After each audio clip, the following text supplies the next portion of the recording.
Hello and welcome to A24 on the Rocks, the podcast where one of our co-hosts, Cole, has recently decided to move to Tibet and become a monk because he's sick and tired of Alaska Governor Mike Dunleavy forcing him to donate to his local sperm bank due to declining birth rates. My fluids stay with me. I'm not giving them away. All right. And my name's Eric, and I'm drinking an Athelas tea. It's basically a green tea with a little sugar, some mint leaves, and some lemon verbena leaves. I actually got it from a Lord of the Rings recipe book, and it's very delicious. Kevin, what are you drinking tonight? Good evening, world. It's Kevin K. Konkonachek. I am back drinking whiskey. I'm drinking a new one tonight. It's called Montana Whiskey from the Blackfoot River Bourbon. And it looks kind of like an old-fashioned tin that you would pour, like, a thermos you would take to work. But it's full of bourbon. And I don't take it to work. But it's delicious. So, that's me. Dan, what are you drinking tonight? Well, Kevin, you could take it to work if you were cool, but that's another story. Yeah, there's just a lot of beer at my job. This evening, I am sipping on a glass bottle orange Fanta. We order these little 190 milliliters, so about 6 ounce glass bottle drinks. We have Coke, Sprite, and Fanta in our office. And I know it's pretty rare to find sodas in a glass bottle in the U.S., so we decided tonight to have some glass bottle soda. Do you want a Fanta? I do, and yes, it does taste better in the glass, and these cost us about 10 cents a piece when we get them refilled. So, Is it helping with this? my ass is like a desert, large, flat, and dry. I got to that in our last episode and I lost it. I was like, oh my god, it's fucking hilarious. I've made many clips from the High Life episode. So. Yes. Oh my god, we really should put like a giant not safe for work on that episode. We say fuckbox a lot. Like you don't make a fuckbox unless there's a reason to. Oh god, we're doing it again. Oh, it's gonna be so awkward when we start talking about a serious film in about 30 minutes. All right, Becky, what are you drinking tonight? I am drinking a Sprite out of a lovely glass bottle as well. So Dan mentioned they wind up costing us about 10 cents by the time we return the bottles and get them refilled. But there is nothing like a soda out of a glass bottle. It is there's no other way to drink it. It is so much better. Yeah, I agree. Well, and it's because the sun will pierce through, or what? It doesn't pierce through as much through a glass bottle as it does through like a plastic bottle or something. Something about green bottles versus clear bottles and brown bottles. Kevin, you should know this. Bottling and packaging of beer cans, there's a whole science bottling is behind going it. the way of dinosaurs. People are finding out, unless you're a big player like the domestic guys that can make massive amounts of them, it's just way too expensive to use glass these days if you're a small guy like us. So, yeah, no glass, only can. I think in this part of the world, as a way to keep it cheaper for people, I think it's still very common. And these little bottles are often sold in like small tiendas where they'll actually just pour the soda into like a bag with a straw, and then they just return the glass bottles. So, it gets delivered to the office. So I think it's probably pretty fresh when it gets to us too. So. Yeah, nothing like a good Mexican Coke too. Yeah, seriously. Everything so with good. real cane sugar. So. Oh boy. We were just talking about. Sadly, we are not joking though. Cole, he has been traveling so much from work, and it's really stressing him out. And tonight, he even just got called on an emergency work call. He said, he needs to step aside from the pod for a little bit because of how much his work has been making him travel. We're very sad about it. So Cole is stepping aside from the pod for a little bit, and we will keep trudging on, though. We still got 4 people here that love reviewing movies. We got a job to do. This sure do. This library ain't gonna review itself. And if Cole's not going to do it, somebody has to. Yeah, we're gonna soldier on, and we're gonna have to adopt Cole's soapboxes. Like someone's gonna have to take on the responsibility of coming up with just the most obscure or not so obscure, like factoid or rant or something. We just gotta make a Cole section for every episode. It would seem kind of inauthentic if I tried to do that. I don't know. Well, maybe I can ask Cole to just right. mail come in up with like something small or a bunch of generic soapboxes we can put in here, just miscellaneously. We'll figure it out. Figure it out. Something will. But we're gonna miss Cole very, very much. Yeah. He's been here since day one, and it's not gonna be the same without him. but For sure. we will do what we can. All right. But we're glad to have Becky and Dan. Let me tell you what, you guys have been fantastic, and we're still able to continue because you guys are here and rocking and rolling. Definitely. So, Well, thank we're you very much excited for to that. be here. We've definitely enjoyed our first few, and we're happy to continue. Very much so.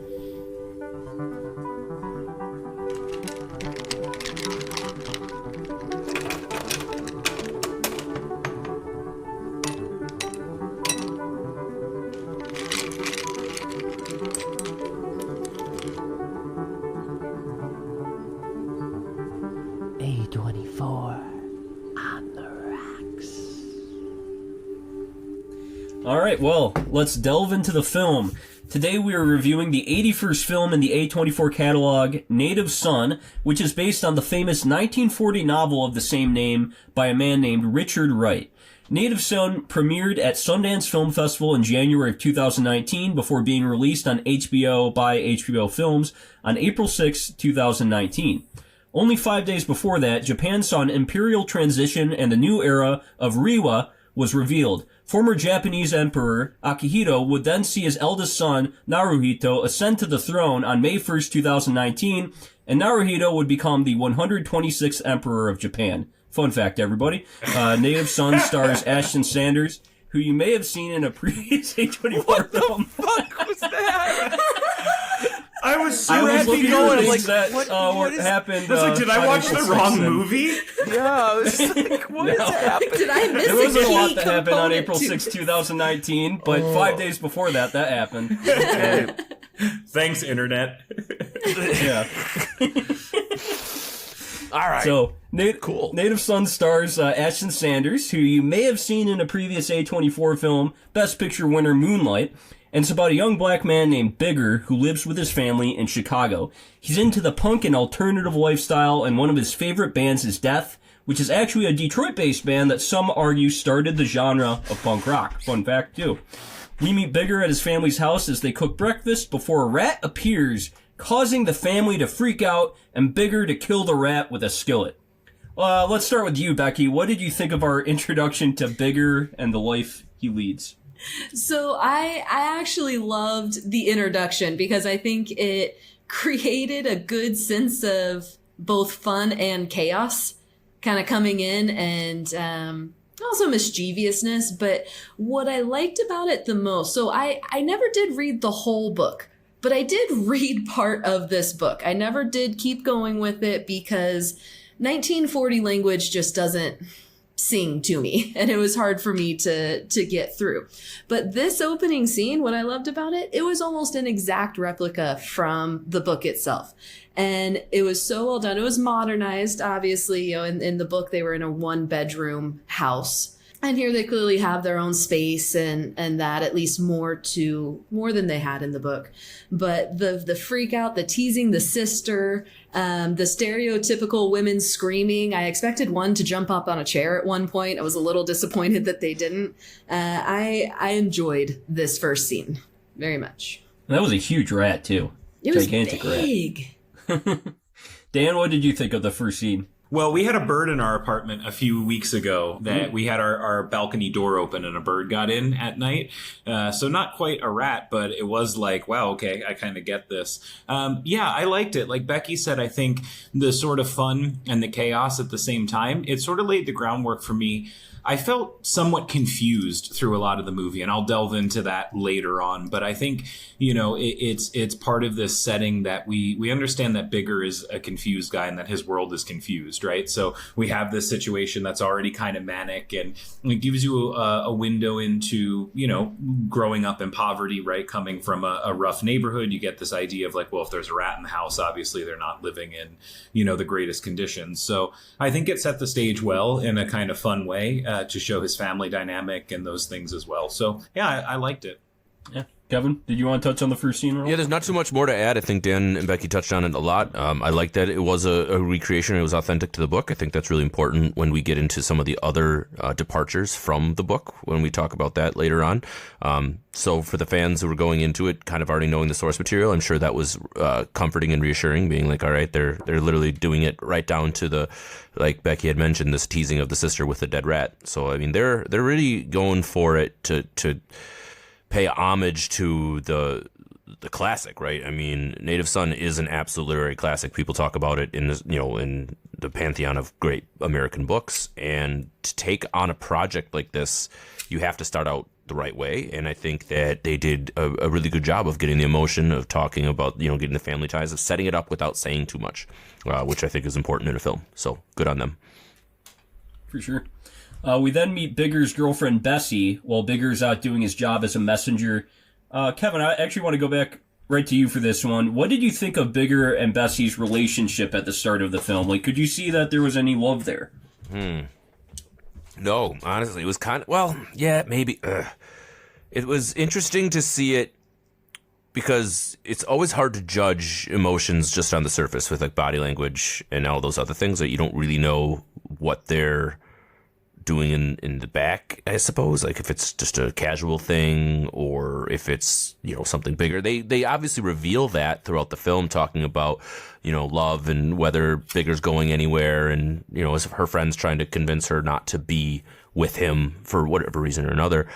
And the fact that they introduce her right away is actually pretty important, right? Because she becomes a major plot point throughout the film, and she's, kind of there all the way to the very end. So I was interested right away, and you could just definitely tell that she was going to be important to the film one way or another.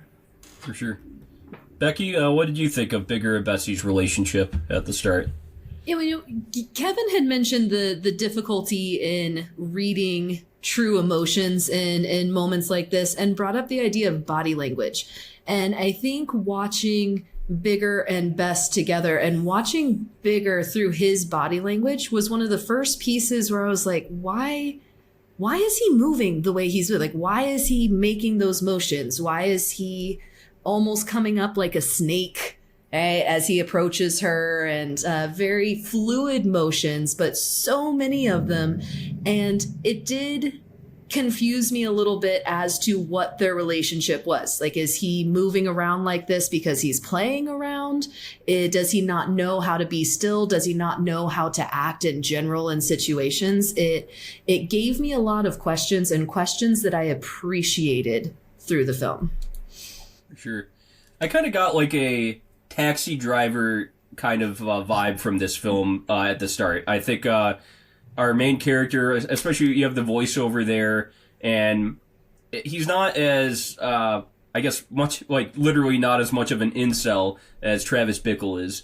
You have this guy who's kind of like a punk alternative guy, and he seems to be, he can't like fit in a lot of places, but still people, really like him, which is unlike Taxi Driver, but he slowly, the cheese starts to slowly slide off his cracker throughout the film, and we'll see why. Dan, what did you think about Bigger's like kind of demeanor and the way his character was built up at the start? I found it really interesting because I looked at Becky at one point and I said, who is this guy? Right? Like we see all of these different kind of sides of him come in this character building in the early part of the movie, and I feel like it was this really clever way of helping you understand that he was confused about who he was, right? And he had all these different pressures. So it was like this very clever way of showing you how there was the societal expectation, there was like the being black expectation, right? There was the expectation of who he was with the punk rock stuff, right? So I think that it was a really interesting and clever way to establish that his life, or at least in his mind, was kind of chaos, right? It starts out with him like, I got things going on, right? I'm a hustler. I'm out there. I'm moving, right? He's on his bike, and like we see this, and then all of a sudden we get, Bess coming in, and we see the dynamic of the relationship. We see him with his friends, right? And the friend that's asking him to help rob the place. So yeah, it was really interesting, I think, to see that kind of chaos play out. Yeah, and of like Death, the band he loves so much, and you hear that song "Politicians in My Eyes." They're actually an all-black punk band, and so it kind of makes sense that this is like the band he loves the most, and they are a highly influential band that kind of didn't get a lot of shine. One, because their name was Death, and also two, because punk rock, people like to think it's progressive, but at that time it was the 1960s, and people didn't really accept like these three black guys into the punk rock scene. We then meet Bigger's friend Jack, who wants to rob a corner store, and Jack pressures Bigger to join him, saying that he has all the plans worked out, but Bigger rebuffs, basically saying he doesn't want to fall into the tropes of a stereotypical young black man. And Kevin, I think this is a recurring theme we get off the bat and comes out in this conversation. I think this film and the book it's based off of is very much about the stereotypes that society gives to a young black man. And even when you have a guy like Bigger who does not want to like fall into the stereotype, he has exterior forces pushing him into that stereotype. And I think we see a hint of that in this scene. So Kevin, what are your thoughts on how this film kind of tackles that theme? Like we already had mentioned that this is based off of, Native Son, right? So having that story be explored through the novel and knowing that that's a central fact of what this film is going to talk about, I think they do a bang-up job of kind of setting that, stage up right away. Kind of going back to what we already talked about a little bit with all of the different things about Bigger. It's like he's trying so hard not to fit into the norm of whatever this society he thinks is around him. His, the Chicago, just what you had just mentioned, the expectations of being a black man, the stereotypes. Yeah. He wants so much not to be that he's willing to dye his hair green, go into the punk scene, stand up on some of his laurels when it comes to fighting against those stereotypes.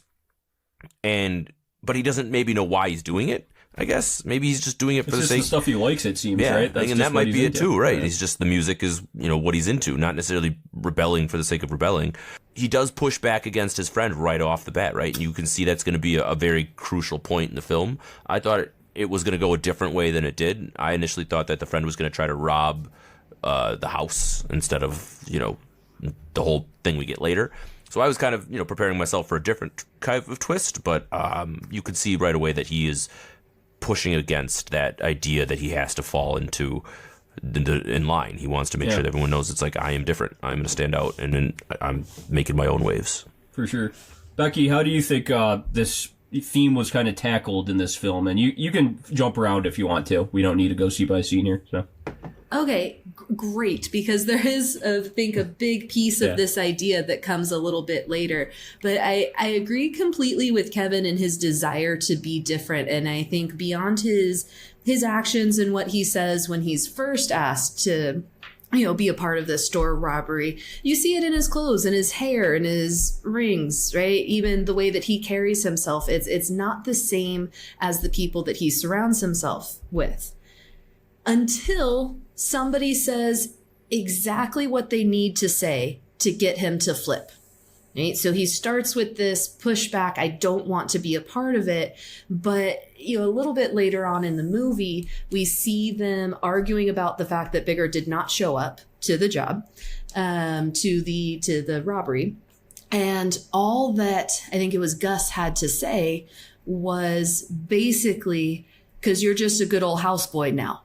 Along those lines, and pulling that reference back from, times that none of us really like to talk about that much anymore. And that sent him into a violent rage that could be considered stereotypical black masculinity, at least how we're taught to see it to a level. So we see these violent instances come out depending on what's said. So he doesn't want to be like them, but he also doesn't want to be made fun of for it or doesn't want those differences pointed out.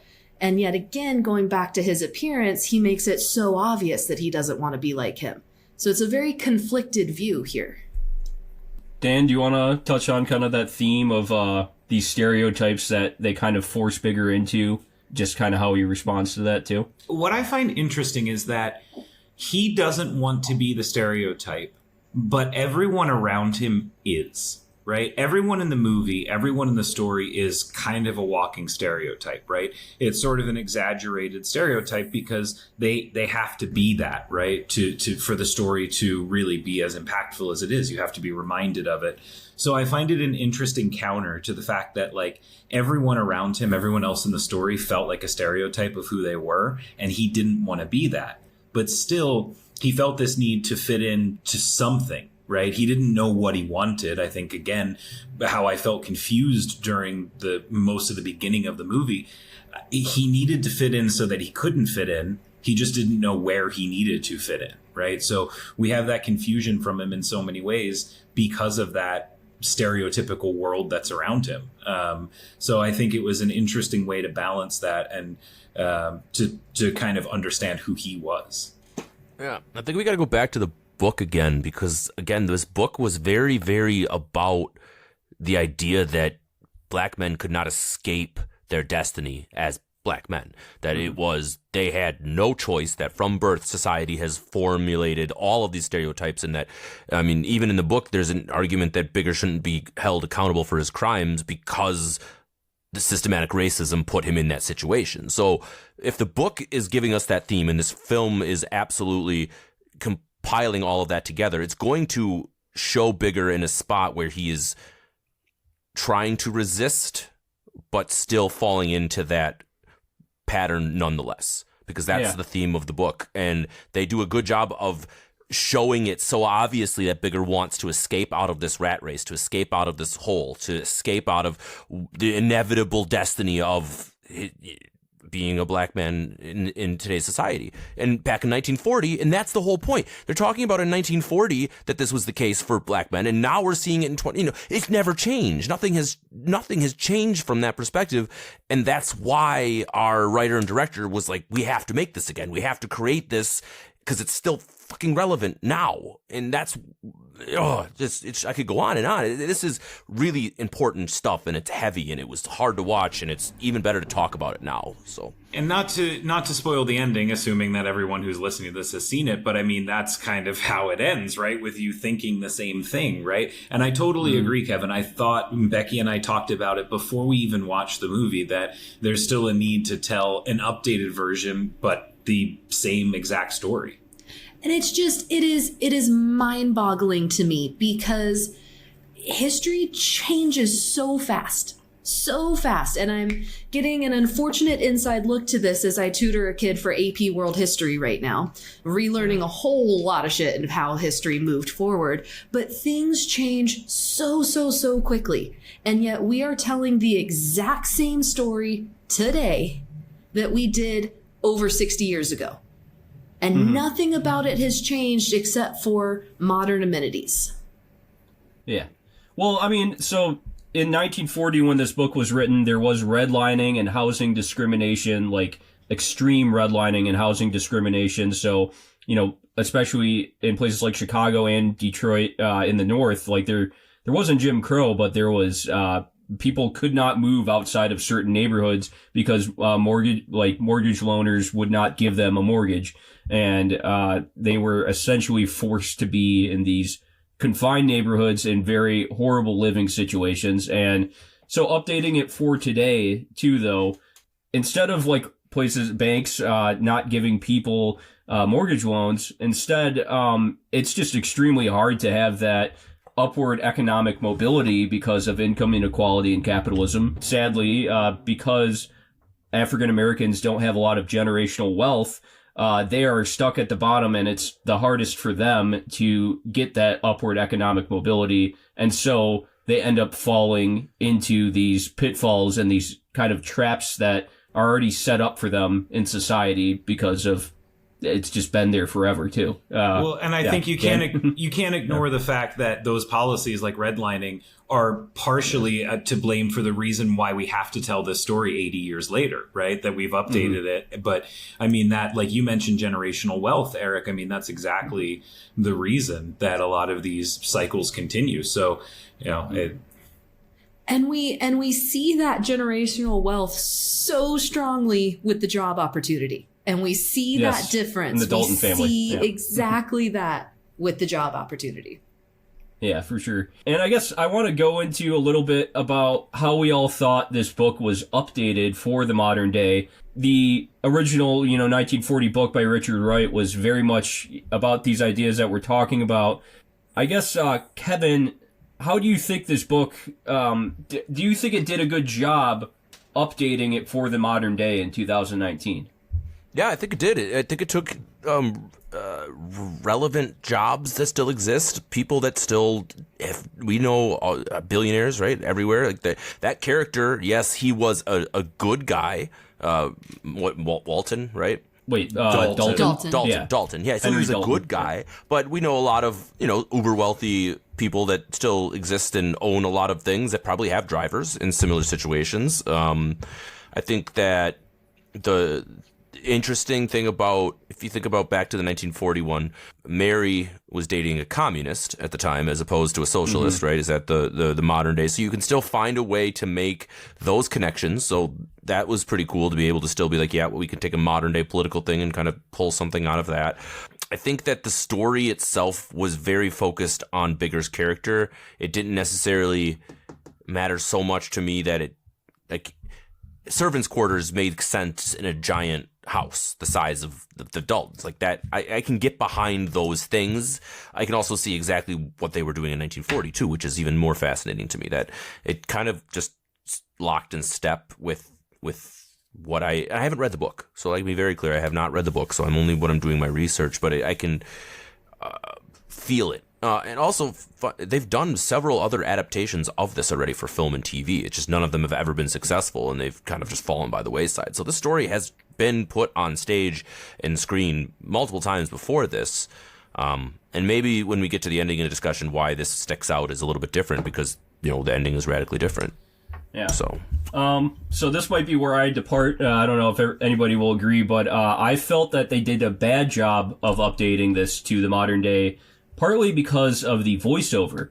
They were taking voiceover straight from the 1940s book, and it felt very off compared to these modern day things we were seeing on the screen. And it reminded me of Baz Luhrmann's Romeo plus Juliet. I don't know if you all saw that. No, absolutely. That's a very accurate comparison. I also had no idea that the voiceovers were text from the book. Like, I had no clue. Yeah. Like, that was totally new. So, like, they had all these, like, all this prose from the book, and it just felt very forced in there, kind of jammed in there, and it would seem to come back out of nowhere too, like for no reason whatsoever. And I had some trouble with that, and just how they used voiceover throughout the film. And voiceover is very tenuous in film. Like, it's an extremely thin line to be able to do it successfully. So I don't think they did it in this film. I agree with you 100%, Eric. I think that you could have taken out all the voiceover and the film would have still been good, in my opinion. And it didn't add anything. And it's trying to even think of, like, the memorable things that were said during the voiceover. I'm trying to think if it felt like it lended anything to the character for me. And now that you tell me that it's from the book, it does feel a little ham-fisted, like, hey, we need to remind you where the source material is coming from. Make sure that you equate this character with that character. Sure. Which, I mean, for better or for worse, that's, the goal of this. So yeah. Becky? So I fully understand where you guys are coming, but I do fairly strongly disagree, because I do think that it adds quite a bit to this movie, but not necessarily on its own. I think a big goal of this film was to make those pointed connections to the book, was to point out that we are still dealing with the same themes that we were back then. And so we're going to bring in these pieces from that time. I think to a degree, the work with the coal furnace was a piece of that as well. Going into the white man's house and shoveling the coal and doing the labor, I think, as he's hired as a driver, having living quarters inside of this huge mansion. So I do think that there were pieces of that did feel very anachronistic. There are these pieces that feel very anachronistic, but I think that those added to the point that the film was trying to make, more than the overall theme itself, but the point of, we are not done talking about these issues and these social issues yet. It is not over. Yeah. I guess I've just seen a lot of other films do it even more successfully. And so comparing this to those other films, I think it falls short for me. Dan? Yeah, I think the difference between a film review from the artistic standpoint, Dan. I literally ate my words.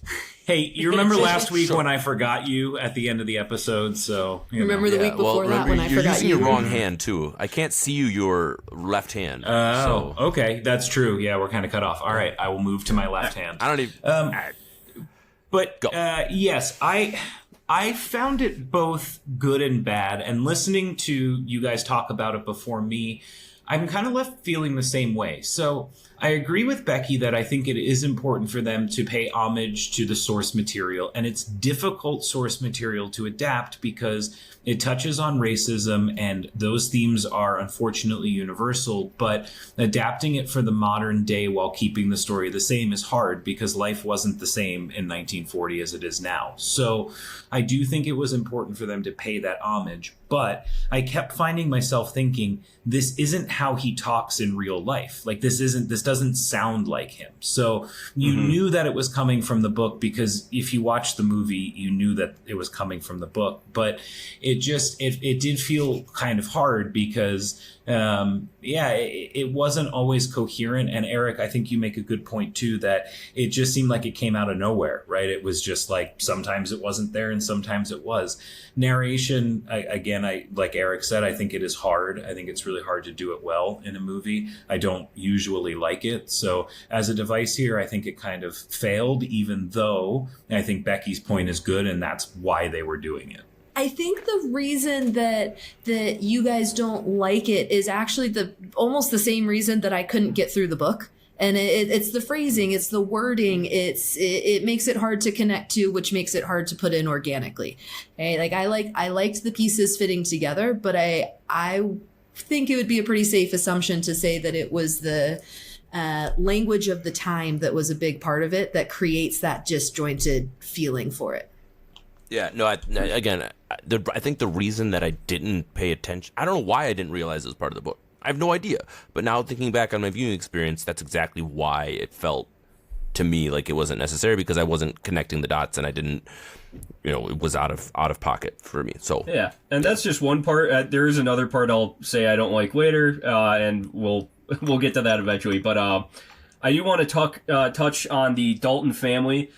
This family reminds me of like Rahm Emanuel Obama era liberals. Does anybody else get that? Like, Rahm Emanuel is the mayor of Chicago, and it just seems like those types of liberals. I think that we all know what we're talking about here, right? I think in some ways, those types, like the rich types of liberals. Yeah. In some ways, and I say this as a very left leaning person, I think that it was the birth, that generation, not that long ago, was kind of the birth of a lot of what has set the progressive movement back, I think, and given a lot of power to, Trump and his allies at the moment. So, yeah, it was kind of hard to watch in that way. There were so many really cringy moments with them, right? Mm-hmm. Yeah, and like the daughter calling him out on his business practices and him trying to defend You're him. a capitalist. Yeah, so cheesy. Like the way she said it. You're a capitalist. Like, yeah, he owns a business and that's why you live in a giant mansion. Yeah. Like, and now looking back, it's just like you just had to make the connection because you don't have communism to blame in 2019 like you do in 1940. Well, and I don't mind these characters like on the surface. Like I think that that's an interesting dichotomy where Bigger becomes the driver for like a rich, more liberal like Chicago guy, and then of course the daughter would be a bit spoon-fed and not the most down to earth, even though she's hanging out with all these very far left people. This is post 2008 recession, and so the Occupy Wall Street was very big at the time. Occupy Wall Street movement was very big at the time, which eventually led into, Bernie Sanders running for president and more people becoming class conscious. So I think that's all very interesting. But then I also think that, the lines in here, the way they updated it with the specific dialogue was a bit cheesy to me. But Becky, do you agree with that at all, that the dialogue was cheesy or anything? Or like the dialogue between Bigger and Mr. Dalton when they're doing the interview piece, or in general from the Dalton family? In general from the Dalton family, I'd say. Yeah, I mean, I think it was just a collective group of every... rich white college girl. And I say this as someone who was a rich white college girl. But I think it took those pieces of personality that each of, I hate saying us, but that each of us had at one point or another, and putting them all into one person, it made it seem like a primetime soap op, kind of like a Grey's Anatomy style acting or persona, over the top. But I do think they did a good job of kind of balancing the ignorance and the true good intentions of wanting to understand something, but without realizing that it's something that just, unless you are a part of it, you are not going to understand it. And it's okay to not be able to understand it so long as you recognize it. And so I feel like that piece of it was taken out. But the over the top, this new age white savior is kind of how I see it. You know, it's not the missionary white savior, it's the new age white savior. And that I don't know how much I enjoyed it. But don't, I like we touched on at the beginning, like everyone was a walking stereotype, right? Like every character was a walking stereotype, and it had to be kind of on the nose because I assume that's how it is in the novel, right? There's not a lot of nuance because you're just building these people as who they are. So I think in that way, like it still kind of works, especially from her, because she's having an identity crisis too, right? Just like Bigger is, she doesn't know who she is. She is born into the exact opposite situation, but her yearning to be free and find herself and figure out who she is just as great as his, right? So like, yeah, his has more power behind it, right? But you can't deny, and I think you have to pay some attention to the fact that like her drug use and her doing what she was doing and associating with the whole Occupy movement and stuff was because she was trying to figure out what she wanted to be too, and she was trying to be the opposite of many things that she was expected to be, just as Bigger was. Another character you could just say the same thing about is Bessie, right?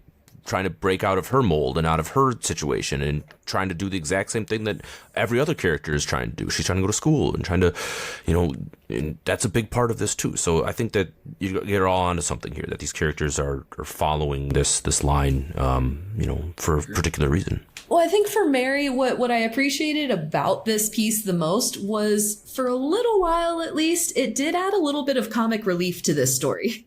Her behavior, her speaking, her attitude. Where do you summer? Yeah. It's awkward. So I appreciated it for that, because that is a very real feeling as well. Well, it's kind of interesting. The writer of the screenplay is a woman named Suzanne Laurie Parks. And she's a playwright who actually won the Pulitzer Prize for drama for the play called Top Dog / Underdog. That was way back in 2002. So this is actually a very respected playwright that tried to update this for the modern day.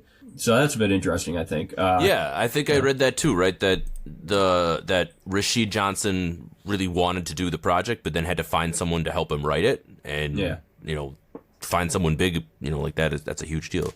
The playwright bit, that's cool to know. I didn't know that, because it's cool to take the mix of a written piece and a performance piece, and then take the person who does both, the written work to create a performance piece, to have the strongest hand into this. That's a pretty cool, meet in the middle situation there. I want to say just one more thing before we move on, because I was thinking about this. I was thinking more about those characters, and specifically the Dalton family. And the more that I think about it, the more that I realize that you have to look at the characters in a very macro sense, because the story is bigger than bigger. It's a story, like Kevin said, about systemic racism, right? It's about the world that young Black men live in. And so you don't need that nuanced character building of who Mr. Dalton really is or who Mary really is, right? It's just they are these stereotypes because it's bigger than them as a character, right? They are the summation of what's wrong in every kind of facet of the situation. So the more that I think about it, the more that I want to step back and look at it with the wider lens and less on the individual characters. Yeah. I think you all will very much enjoy a film we'll see later this year called Last Black Man in San Francisco. That's one of my favorite films of all time, and it very much kind of has the same themes as this, but placed in San Francisco. different plot completely, but same kind of themes, and it's super interesting. Okay, so I do want to go on to casting, like Kevin wanted to touch on here. Mary and Jan, I kind of wanted to talk about specifically. Mary is played by Margaret Qualley, who is very famous nowadays. She was most recently in The Substance. She kind of got big in The Leftovers. And then we have her boyfriend, Jan, who is played by a man named Nick Robinson.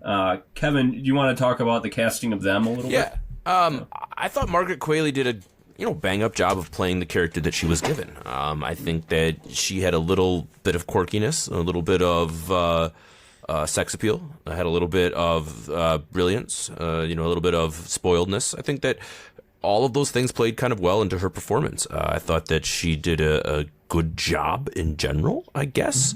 But at the same time, the casting or the acting jobs were not, I guess, as important as kind of the subject material that we were watching. Ashton Sanders, who we know from Moonlight, is, a bit older now than he was when he was in Moonlight, but he delivers another fucking phenomenal job. I know you want me to talk about Jan, but I do want to touch. You can talk about everybody if you want. Just like Ashton Sanders did a really great job in this. And for the most part, I think that everybody who had their roles to play just did a great job with them. Jan's character was supposed to be annoying, right? He was supposed to be the one that you didn't like, and you kind of, at least that's from my 2 cents. And then as the twist is happening and everything is going on, and we may get in a second, it's like the physical acting job for a lot of these characters was good, and they put them in a good situation. So, yeah, great. Margaret Qualley, good job. I got to see Poor Things and Kinds of Kindness at some point, because apparently she's in those as well. Did you see Poor Things, or did you No, not? I missed that episode. No, I wasn't on okay. that one. Yeah. Yo, Kevin, Dan didn't like it? No, not at all. No? No, not at all. Go back and listen to the Too weird episode, for you? I guess. Yeah. I wish I had been on for that one. Oh, Yorgos. Yeah. Cole doesn't like Yorgos either. Oh, I miss Oh, Cole. Cole. Anyway, so that's my 2 cents on casting, I guess. Yeah, for sure. Well, I kind of want to get to the big turning point of the film here. So Mary buys Bigger a very expensive record from a record shop that he wanted, and as a thanks, Bigger gets ecstasy for Mary and Jan and takes them to a party. After Mary is seen making out with some random guy, Jan then pushes Mary onto the ground and storms off in a rage. Bigger then drives Mary home, and she seems extremely high on E, and it isn't long before she's doing cartwheels in the front yard in her underwear. Bigger then takes her up and tries to put her to sleep, but hears Mary's mom coming down the hallway, and so to silence Mary, he puts a pillow on her face while Mary's mom enters the room and asks if Mary is there. And to no surprise, at least not to me, Bigger has suffocated Mary to death with that pillow. He then decides to throw Mary's body into the coal chute. Becky, what did you think about the big plot twist in this film? It was hard to not watch. I mean, as soon as you see him try to start to silence her, you know what's going to happen. You know that this is going to be some kind of end for Bigger. You don't know how it's going to get there, but even though you know that, you cannot stop watching it happen. It is incredibly tense. The Mrs. Dalton, important to note here, I don't know if we have mentioned, she is blind. So she's coming down the hall, but she can't see it. Bigger is very aware of that. So he's just trying to keep her quiet. But it was hard to watch because to a degree, when she started flailing differently, like she stopped just druggedly fighting back and she started flailing in a more Twitch-like manner, I feel like anybody who is in that situation, who is not trying to kill someone, would realize something's going wrong. And so I do have to wonder if he did know to a degree what was happening. The fear of losing his job, I understand that. He finally found something that he felt could get him out of his situation. But it was hard for me to think that he truly couldn't feel that difference in her movements, given how obvious it was to see the difference in the movements. And I feel like the book would probably agree with you. I mean, he kills the rat right early, so the idea of the violent tendencies then the book has a whole nother murder that this film doesn't even have. If they're talking about he can't escape his station, maybe his station was always to be a murderer, and that's crazy to even think about because that's what the stereotype is. I don't know. Maybe you're onto something there, Becky, though, because the book seems to think that that's what you should feel about Bigger's character. I found that scene. I agree. I think it was I think it was handled really well as the climax of, well, not quite the climax, but as the turning point of the movie, right? But this is where I feel the source material got stretched. We talked about the narration earlier, because I feel like that scene would be a lot more believable in a 1940s book when people had really no idea about how those sort of things would go down. Now we're so desensitized and we see it in so many movies and TV. That sort of seemed very unbelievable. And the mom's blind, but she's not dumb. And even though she was being smothered, her legs were still flailing. There still would have been bouncing sounds of the bed. There would have been noises all over the place. Yeah, it's not like it would have been totally silent. And maybe I don't know if this is actually true, but they say that for many people who are impaired of a sense, that other senses are heightened, right? So the mom maybe could hear things more, would have felt, different things. Daredevil. So yeah, exactly. So although so I the found Dalton it. character goes out of his way to say she hasn't always been blind. So maybe they're trying to make it like you are supposed to believe it because she's recently blind.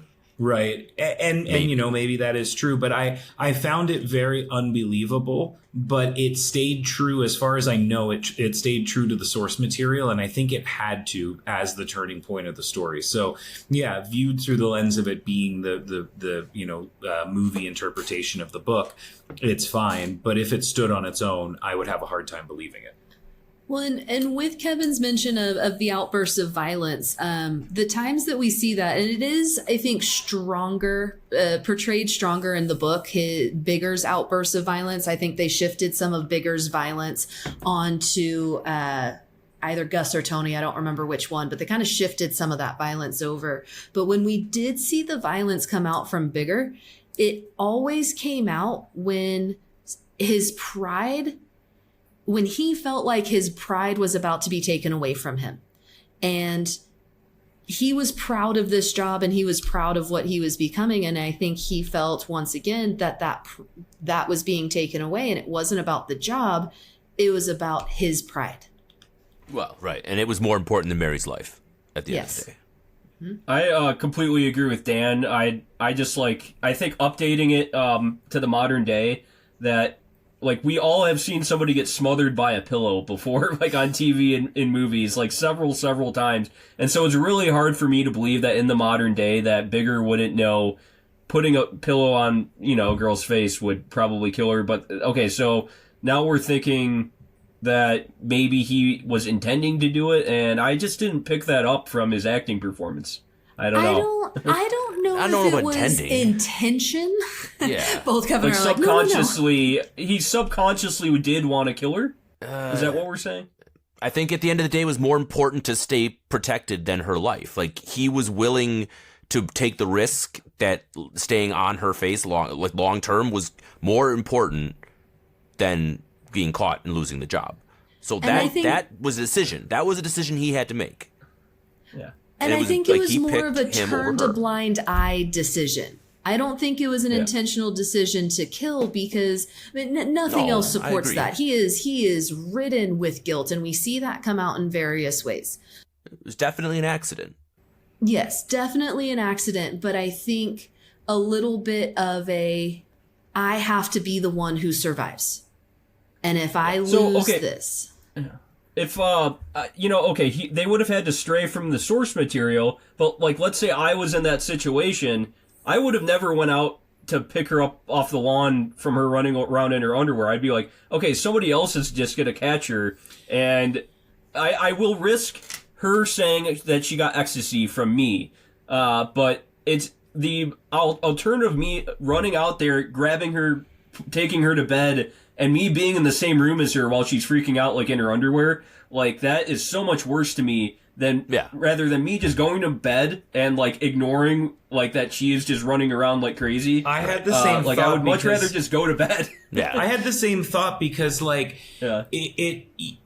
I know that they were establishing this, friendship or whatever it was, but like at that point he had been on the job for less than a month, right? So who really cares? Like I get that he cares about the job, but like let her just do her thing. She's the crazy white bitch, Again, right? For me, it's just the self-preservation thing. He wants that job. He has to keep that job, and if she gets caught doing ecstasy, he gets fired. The most non-self-preserving thing is to like, I guess like be in the same room as her while she's freaking out on ecstasy while your mom walks in.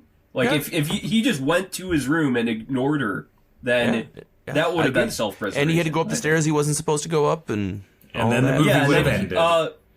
And then she would have been like, you would take a big gamble of her telling her parents, "Oh, I got ecstasy from Bigger." Then he could have just denied it, I guess. And that's like that's a gamble I'd rather take than because he ends up telling the story that he stands outside the party anyway. So like, if you're gonna go ahead and lie about it after the fact, you could have already just been like, "I'm just gonna lie and say I picked her up when she was on drugs. That'll be good enough." Becky, no, I agree. I agree. But we talked so much earlier on about his desire to fit in at the same time as his desire to escape. So he's found this new group of people that he's like, oh, this is different. Is this my way up? I need to fit in with these people. So you can see his uncomfortableness when he first starts taking her to not her college class, despite what her dad thinks, to starting to bring in the weed and then the ecstasy coming in on that last night. The ecstasy I thought was just a thanks for her giving him a record, though. Well, yes, but there is now a history of him being involved with her wrongdoing. Okay? Jan asked for the drugs. Right, but she's the powerful one. No matter what happens I don't know if he actually here. likes her that much, though. Like him and Jan. Like, I don't agree. think he cares about fitting in with them. Him. It's not about Bigger. liking them. It's about seeing them as a stepping stone to get where he wants to go. And this is the best opportunity that he's ever had to do that. So if he loses this, he's going to wind up dead like his dad. Yeah, he wanted to do his job as well as he could, right? So if he thought in his mind part of that was taking them to, the parties or whatever, then he felt like he needed to do that. And again, who's going to be believed in that situation of, well, he can deny it? The black man who drives the rich white people around, or the daughter of the rich white man? Who's going to be believed in that? So with that in your head, how do you make the choice to try to justify yourself? How do you make the choice Well, that's to if she try actually to would get have out even of it? told the parents in the first place. Because, she probably could have just been like, if she was high on ecstasy and confronted, that'd be one thing. But if she was sober again, I doubt she'd be the type of person to want to tell her parents, I got ecstasy. And I would took have to read the ecstasy." book and find out what they did, because the book was about drinking, right? And I'm sure there was wasn't some ecstasy similar in 1940? So That's not a serious topic. There's Coke and alcohol in the book, I think, or something. It was alcohol for sure. Yeah. She was drunk. Yeah. But there is this mentality. So when I was in high school, I thought I was going to be adventurous, and I did something that I was highly uncomfortable with. And I went to a public park at about 2:00 in the morning with an African-American classmate of mine that we had been flirting with on and off for some time. A joint came out. We were smoking in the park. We go back into the car, and I back out of any sexual encounter because I was terrified. Not of him, but of the situation and what I was doing. Now, my reaction here is not what's important, but it's his reaction after I backed out. Because he looked at me and he straight up asked, am I going to get the police called on me for this? As he drops me off. Because was I going to go home and say that a black teenager took me to a park and tried to take advantage of me when I was the one who was backing out of a sticky situation? Was I going to put the blame on the black kid because I was embarrassed by my actions? Right? Yeah. Right? But he didn't know if we would be caught. It was still the most important thing on his mind was to ask me that question. That was the most important thing on his mind. I do think these are two different situations, though. But like what the situation you were in and the situation that Bigger and Mary. But I think the point is that systematic racism, no matter what happens, is still out there, and it's not that Becky's racist at all. It's other than he feels like immediately if a white girl is uncomfortable around me, I'm going to get arrested. Yeah, like that's what I think have to that Mary think about. is a different. I don't know. I don't get. Like, I feel like she is very hush-hush and doesn't like her parents and is very closed off from her parents. To the point where we know that she went to Cuba before without even telling them. Yeah, that was a wild revelation. Yeah. Yeah, Where Cuba? did that come from? Yeah. Great, cool. Yeah, well, so we know she's very closed off. So that's I would have taken the gamble, and I guess like if the worst case scenario, okay, you have pride about your driving job, right? But what, $1,000 a week? No. We're talking It's not about the job. the rest of your life. Yeah. Remember what Yes. the old driver told him? Like, he's going Yes. to take care of you. You don't fuck this up. He basically, they set it up to being like, this is a golden goose opportunity if Yes, you play it exactly. right. Like But it's inheritance and $1,000 a shit. week, like $48,000 a year. I don't know. No, we're talking about But a it's whole not- life ahead of, You live in a Listen, house yeah. where you're killing rats with frying pans. $48,000 a year is good money, and like living in that That's nice good, house. but- And like Becky said, Yeah. it's his pride. It's about him transcending what he is, finding that place that he fits in. So it's so much more than just the job. And it's about what his experiences and what the experiences are of the people that he knows with white people, and having that in the forefront of your brain from the moment that you take this job. That's why he changes his entire attitude when he interviews for this job. His mannerisms, his way of speaking, he puts on white man voice.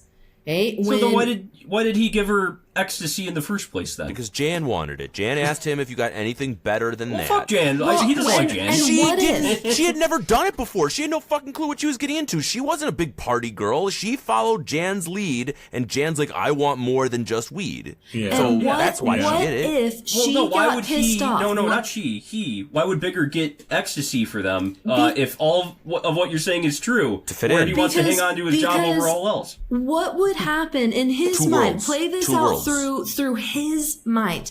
If he says no to the rich white girl, who is the daughter of the man who has hired him and given him. Jan was asking for it, not Mary, right? Jan was asking for the ecstasy. Yeah. Well, But do you that's not think that Mary was encouraging that? She Oh was yeah, a Jan full goes to Mary, participant get some, It wasn't in all like of this. drugs. She was like Right? pinning Jan to like. Jan oh yes, is I need ecstasy. Jan is also Mary's boyfriend. There is a tight connection. They're making out in front of Bigger. So if Fiancé, Jan gets right? pissed off, then Mary's going to take Jan's side. Right? In Bigger's mind, we know that this isn't what happens. We know that Mary leaves Jan behind, but he's seeing this as white people are going to protect white people. And if I piss off this white person who has given me my opportunity, and that person goes to her dad and makes up a story about me, it's going to be me who is at fault and never the white person. Well, and, Hold on. and And I again, think that just- falls apart when after Mary disappears, the dad was ready to blame Jan before him, and I think there was a big thing about white guilt in all of this too. But it's not about what they actually do. It's about what he assumes they are going to do. And what he assumes they are going to do is to protect each other. And we know that he's clearly not fully there, because he's shown time after time that these people are treating him well, that they are giving him respect, and they show him that time after time. But he cannot break out of the mindset of the stepped on black man, because he has never been allowed to break out of it in his mind. So how can he break out of it? Exactly. Again, you have to look at the macro picture. I think it's just like that character discussion. You have to step back and see it in the bigger picture and see, like Becky said, what he was experiencing, what he was, or at least what he understood to be experiencing. Eric, you're my favorite person to disagree with. I love it. I still don't know why he took the certain steps he took. If all of what you guys are saying is true, I would have done things completely different. But you're even not if him though. I know. I think you guys are also assuming what he would do without actually being him either. That's true. I think you're right. that's a fair point. I think that's I think a it's fair a very point. fair counterpoint. Yeah. Bigger was willing to take risks with this job. It's proven by the fact that as soon as the boss says you can take the car, he goes on a joyride with all of his buddies, and they all smoke joints in the boss's car. I So was he like, you're going to burn willing- those seats, guys. Those You seats were are willing gonna to burn. take a risk Yeah, you're on that smoking job pot in the car, but- to fit in. So the same reason he was willing to take the risk of getting Mary ecstasy when he knew full well that it could end in badness. But He didn't know that it was going to end in her dying. No. Can we which I guess also is the just whole point. Can we also just I think bring all it these back questions to, also boil down to me thinking that this is just a poor adaptation of an old novel. That's a really Yes. good point, too. That's a really, really good point, too. Like, That's they had exactly- to update all of these particulars. But That's yeah, exactly Dan. what I wanted to say. Like, we have to just exactly as in the smothering scene, like, you have to understand that they were trying to stay true to the book, and these things in a book are much more believable, and a book written 80 years ago even more so, right? Well, and he's Yeah. completely self-sabotaging the entire time. He's getting into the drugs and that in this car for this opportunity. And I guess I just saw it as, while he wants to be better, he doesn't believe that he deserves to be better. And so he's self-sabotaging every piece. And I think the death of Mary was his realization that he's not good enough to get out of his life. I think we need to talk about the exclusion of the rape and murder of Bessie, though, before we wrap this up, because the book very much has Bigger raping and then murdering Bessie, and this film completely opposite 180s, and the writer-director decided to change the titular ending of a classic novel in order to support the idea that it shouldn't be always a bad ending for black men. And maybe But that's it was still. right, and it still was. Yeah. So I guess that's my question. I know you're going to ask it, but I have to ask it because we it really, can run it's- let's it's jump on- ahead. Yeah, it's on my head right now. It's just to like, the end now because ugh. we spent a fair amount of time discussing the last thing. But yeah, like, so he goes on the run after he stuffs her body in a coal chute, and then the housekeeper finds the jewel, and that is the reason why they think that, or they know that she has been stuffed in the coal chute before. And, at first they thought it was Jan, but then, and it seemed like they actually believed Bigger when he tried to give them an alibi, but then, stuffing the body in the coal chute, they were like, well, there was nobody else in the house. So, exactly. It had to have been this guy. Yeah, and so he goes on the run and somehow is hiding in the back of Bessie's salon in a closet. I don't know how when the whole city was looking for him, he was just able to hide in the back of a closet somewhere. But so then him and Bessie, he tries to convince Bessie to leave, to let's get out of town, which is also something I just don't think people can even do nowadays with CCTVs everywhere. They even mention CCTVs in this movie, so it's in this world, obviously, and yeah, so Bessie pins him and says, did you actually kill Mary? And he kind of breaks down and then tries to strangle her, and she flips out and throws the gun over the window, and some passerbys see them, and Bessie runs away, and Bigger essentially does, I don't know if it was a suicide by cop, because this was also, he had his hands in his pocket, was slowly taking out of his hands, and he, wasn't armed, but I think he knew that the cops would probably shoot him if he took his hands out of his pocket. It was exactly what he wanted. That was exactly what he wanted. Yeah. Yeah. Well, what I'm saying is that, it's a sad fact that in today's world that police shoot that quickly. But absolutely. yeah. I mean, but he was understanding, right? We keep saying he was completely accepting his fate at that point. He knew what it was to be a black man in that situation, so he knew what was going to happen. But the complete departure from the source material makes you question it, right? Because in the book, he gets tried and executed, like the whole fucking 9 yards. There isn't a shoot by a cop. So to make that departure and then itself, you're like, I think that is an updating of the tale for sure. Yeah. I don't know. I think I don't know how I feel about it, to be honest with you. It's hard. Yeah, so I guess Kevin, you want to start? What do you think about I really the ending? do. It's at the time when I really didn't know too much about the reference material, I was, that was, it was an ending. It was a powerful ending. You kind of understand where it's coming from, and it's not me being upset about the fact that he departed from the end of the book is not really a complaint about the film itself. It's more just it brings me to question why, right? I mean, you take a classic novel like this that ends in a specific way because it attunes to the idea that you can't escape your destiny, or you're not your destiny, but the way that black men are treated in this country. Like, that's the idea, is that it will result in escalated violence and your own death. But this story wanted to tell a different ending. commendable? Probably.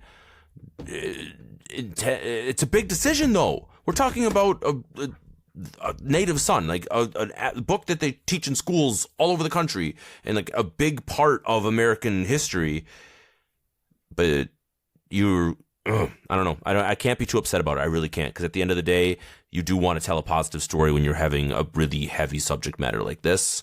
It just is weird that it pulls away so completely different than kind of what the book was trying to tell you. That's my 2 cents. I'm sure you guys have something to say on it. Yeah. We'll go to Dan next. What did you think of the ending? Well, Kevin, I think that as we're talking about a lot of these other key, pivotal moments and even the structure of the movie following the book so closely, it was also what, for many of us and what we were saying, kind of distracted from some of the power of it. So I think changing the ending was okay in that situation, because I can't sit and say the same thing, right? I can't say, well, it came from the source material, so it felt unreal. No, it felt incredibly real. So if Bigger, in the book was tried and convicted and executed, I think they're showing like, well, now we skip the trial, right? And young black men are just killed by the cops And that happens all the time. Exactly. Right. Without any justification. So, what we mentioned before, I think he absolutely knew what was going to happen. I think he absolutely accepted it as happening, because he realized at that point it didn't matter. So I think changing it was probably, for me, the thing that made it feel the most authentically updated, because it wasn't the forced smothering. It wasn't the coal furnace. It wasn't the old sort of tropes. It was the moment that did feel like, yeah, this is 2008, right? So, yeah, for me, I think the ending worked. I think it, the ending narration of saying, that it's just continuing. I forget the exact words, but the idea, I got it here if you want me to just say it. In it and of it, and now flying high and above it, looking down on the whole earth. Wish that it was different, but it ain't. Not yet. Not yet. Yeah. So, and that's Not just yet. showing That's that. it. That's Yeah. And so I think that's the essence of it, right? Showing, again, nothing's changed. So if you know the ending of the book and now you're seeing the ending of the movie, nothing's changed. It's the same outcome. So, yeah, it was powerful. I think it worked for me. Why do we feel like we need to be more sympathetic towards Bigger's character in the movie than we do when you read the book? Because you're not very sympathetic of Bigger's character. All right, we'll go to Becky next. Yeah, I gotta ask. Yeah, Because this moment had been built up from the very beginning. This departure from the book had been built in from the very beginning of the film, because they had softened Bigger's character for this film. A big part of why I stopped reading it was I just felt like I couldn't root for Bigger as I was reading the book. And I knew that I needed to, because I'd be following him throughout the whole story. And but he was so violent and so unhinged in the book in moments, and you still had those moments of reflection and the desire to get out of where he is, but it was so much more sharply contrasted with his bouts of violence that it made it hard to be a character that you root for. And they softened Bigger for this film, which led up to that final large departure from the book of removing that final act of horrific violence. And I think a big part of why that is important is because I think today an ending like that would honestly piss too many people off. And to a degree, because you've built me up to believing that this character can do it, understanding that he's not going to be able to do it, and then you have to go and make it so much more worse. So much more worse. I'm an English teacher. You have to go and make it so much worse. And I don't think it would honestly hit as hard with today's audience if it were left with such a violent end. I think the combination of, because I agree fully that it was suicide by cop in my mind. What I remember of the scene is being focused on one hand moving out of the pockets and not both. And I think that was a big indication. And I think it hit very strongly on both. He knew exactly what would happen if he made it seem like he was reaching for a gun, as well as the societal issue of how quick our police force is to shoot. And because you saw their arguing about it muted and maybe a little bit slow motion as you see Bigger bleeding out on the ground, and you see them start to argue over, are you kidding me? Like, it looked like they're saying, I thought there was a gun. Wasn't there a gun? So you see both sides of it. And I think that is something that people today can connect a whole lot more to than a seemingly senseless rape and second murder, because that's what we're seeing in the media all the time right now. So that's what people are going to connect to more strongly. Yeah, for sure. Yeah, I think the transition from after he put the body in the coal chute to the end, it happened, I guess, like, I don't wish this film was like over 2 hours, but it did happen a bit quickly for me. I think after the housekeeper found the diamond in the coal chute, they just kind of flashed a picture of Bigger on the front of the newspaper saying, like, manhunt. And I was like, this kind of was a little cheesy for me. They slowly flashed the Dalton family talking before the media. Like, they didn't even put any audio in there. It was just them in front of the media. And so it all felt a little cheesy to me towards the end. And I like the idea of updating the ending and making it like a suicide by cop, because it is way more realistic to nowadays too. I mean, no, that stuff happened back then, but it's definitely something that's way more focused on nowadays, and it's believable for sure. I just think that the whole run up to it, I didn't like as much. So, like, circles back to, they chose to try to adapt a 1940 novel that probably wasn't meant to be adapted today. And maybe if they try to put it in the 1940s or something, they could make a movie like this. But yeah, I just think trying to update it for the modern day doesn't work as well for me. So, all right. Well, let's get to ratings. If you have not listened to us before, we give a A+ through F- 24 rating. And yeah, we will start with Kevin. How about you go first?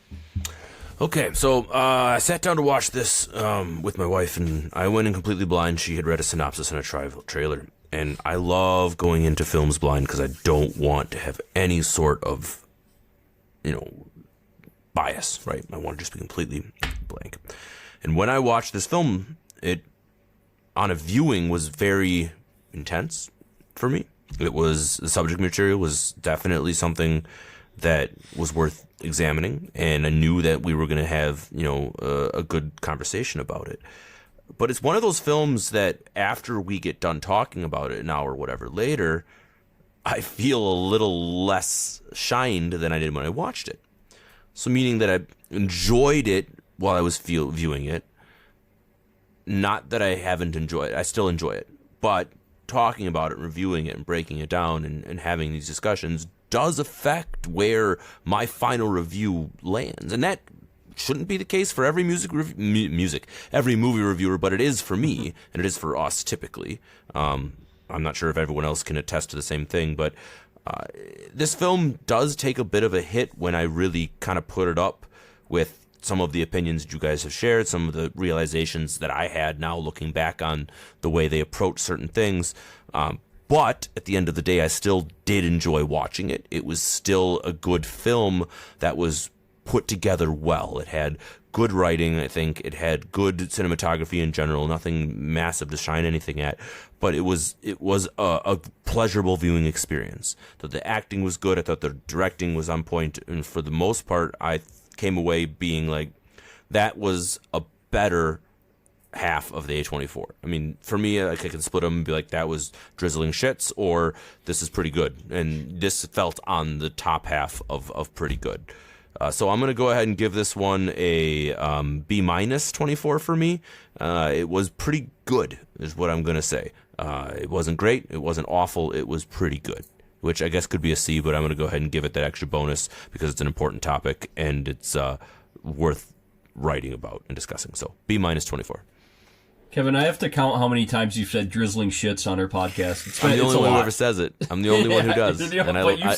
You've said it a lot. I have said a lot. It's one of my favorite. Is it idiom? I don't even know what you say about it. But Kevin K. Drizzling shits, Konachek. Drizzling shits. Just add two more words in there. I feel like drizzling is not also something you use very often, but anyway. Yeah, it's a very graphic imagery. I digress. All right, Dan, how about you go up next? I'm sorry, I'll never use it again, Eric. Oh, you can if you want. You say it a lot, though. It's very graphic. It's not wrong. Lighten Maybe it's not up, like right? I'm arguing Lighten the up. point. All right, Not wrong. Continue. All right, so yeah, this is tough because there's a lot I liked about this film.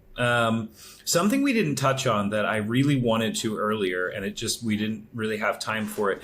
The use of art throughout the film. I mean, like physical art. So we had some really interesting political photos that we saw. Sonia Sotomayor was on a wall. Bill Clinton was in a bathroom. So there were Malcolm X was featured heavily in Mr. Dalton's office. There was a very big, MLK came up in the bar.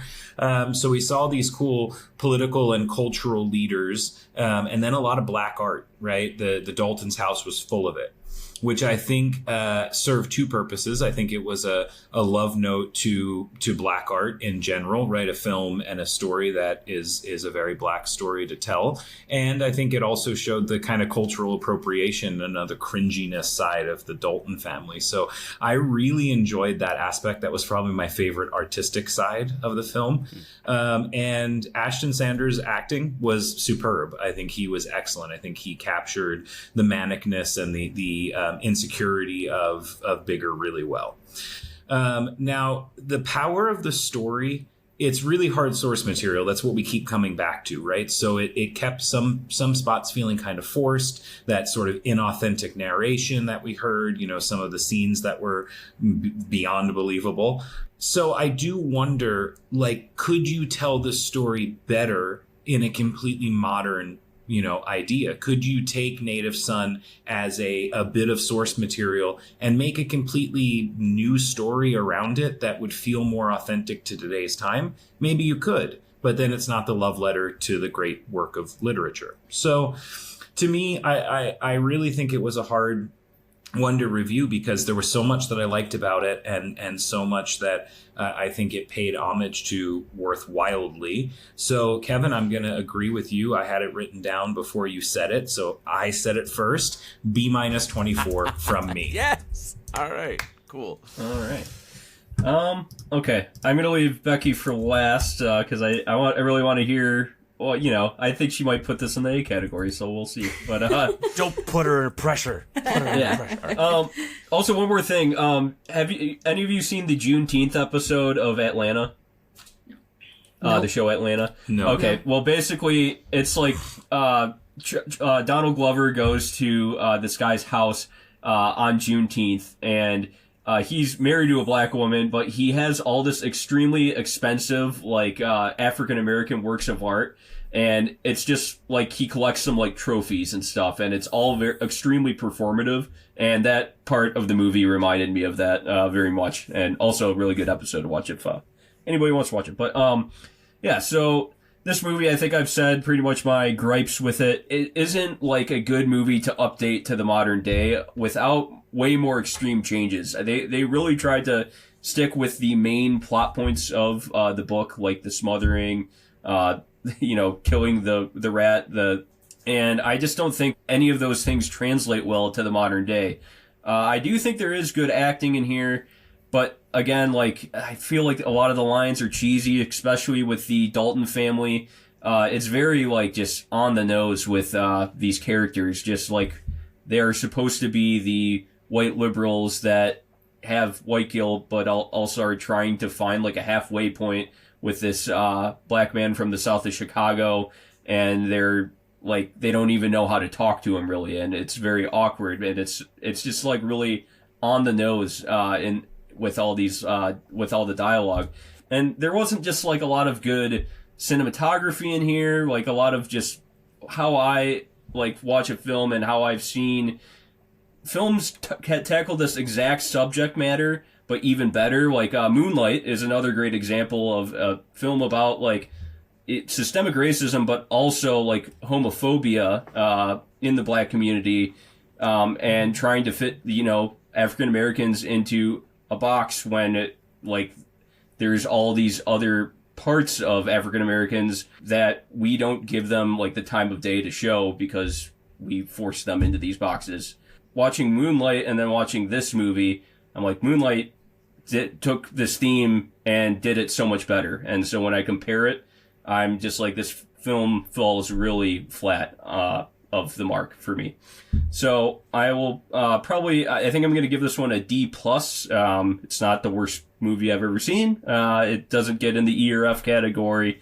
I just think, C is a movie that I would suggest to other people, and I probably wouldn't suggest this to other people. So, all right, Becky, round us out here.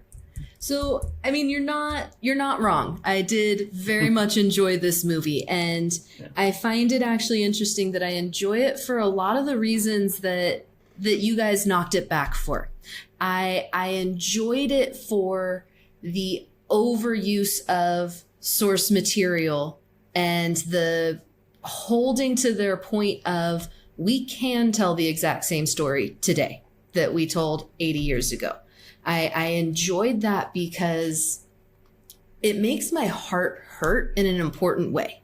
And having that reaction to it, realizing there's something that I don't think about all that often at all. And it made my heart sad to see that it is the same story. And I think that was a bit of what they were doing with the over exaggerated use of the source material. And the idea of keeping people in boxes. They didn't just keep the black man in the box in this movie. They put the whites in the box. They put the girlfriend who's trying to support in a box. They put the police in a box. Everybody was stuck in the box of their stereotypical selves, and none of them were able to break out of it. And so I think that it extended the book from that, because it's not just black people who are stuck in their cycle. We've got white people who are stuck in their cycle as well. We've got professions who are stuck in a cycle. And the only person who I saw in the entire film actually break that cycle was in there for maybe a minute and a half, and it was Mr. Green. And he didn't even fully break out of his box because he still needed the hand up from the white man. So it's still not a full breaking out. It's still not a full, we don't need anybody. I think it did a good job of representing the negative side of every piece that came together to tell this story. And that to me was fairly powerfully done.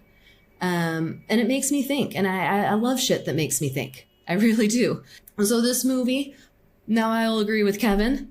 As we review, I do often change my mind about a movie as I hear all the different perspectives and I start thinking about things in a different way. So it didn't change too much. I was thinking, oh, this is an A movie. This is the best A24 movie that I feel like I have seen so far.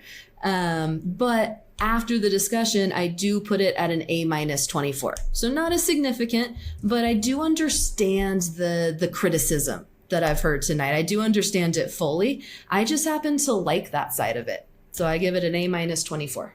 All right. Have you seen Moonlight? I have not, but now I want to. You need to watch Moonlight. Have to. Yeah, I think if you So put this film up against Moonlight, I think you'll see at least what I'm talking about a little bit. Well, it will give you a really good perspective too of why A24, why I knew nothing about A24 when I started this podcast, and now we're 81 movies in. And Moonlight stands so far on my top 5 because of just how flipping awesome. To be fair, the A24 movies that I've reviewed, because if we're talking about the movies that we've seen that we have not yet reviewed, Everything Everywhere All at Once is very high up on my list. Yeah, no sure. doubt. That's no doubt. That's what I was thinking. I'm like, no, Becky, definitely. I know you Another would Best change Picture winner. Yeah, I knew you would change. for sure. So is Moonlight though. Yep. Yeah. All right. Well, thank you for listening. Please rate us 5 stars and subscribe to us if you like, this kind of film criticism. Little off the cuff, a little irreverent. I play silly, weird clips all the time, but then we also have deep discussions about racism. So there you go. Have a good night, everybody, and thank you for listening. All right. Bye-bye, everyone. Bye.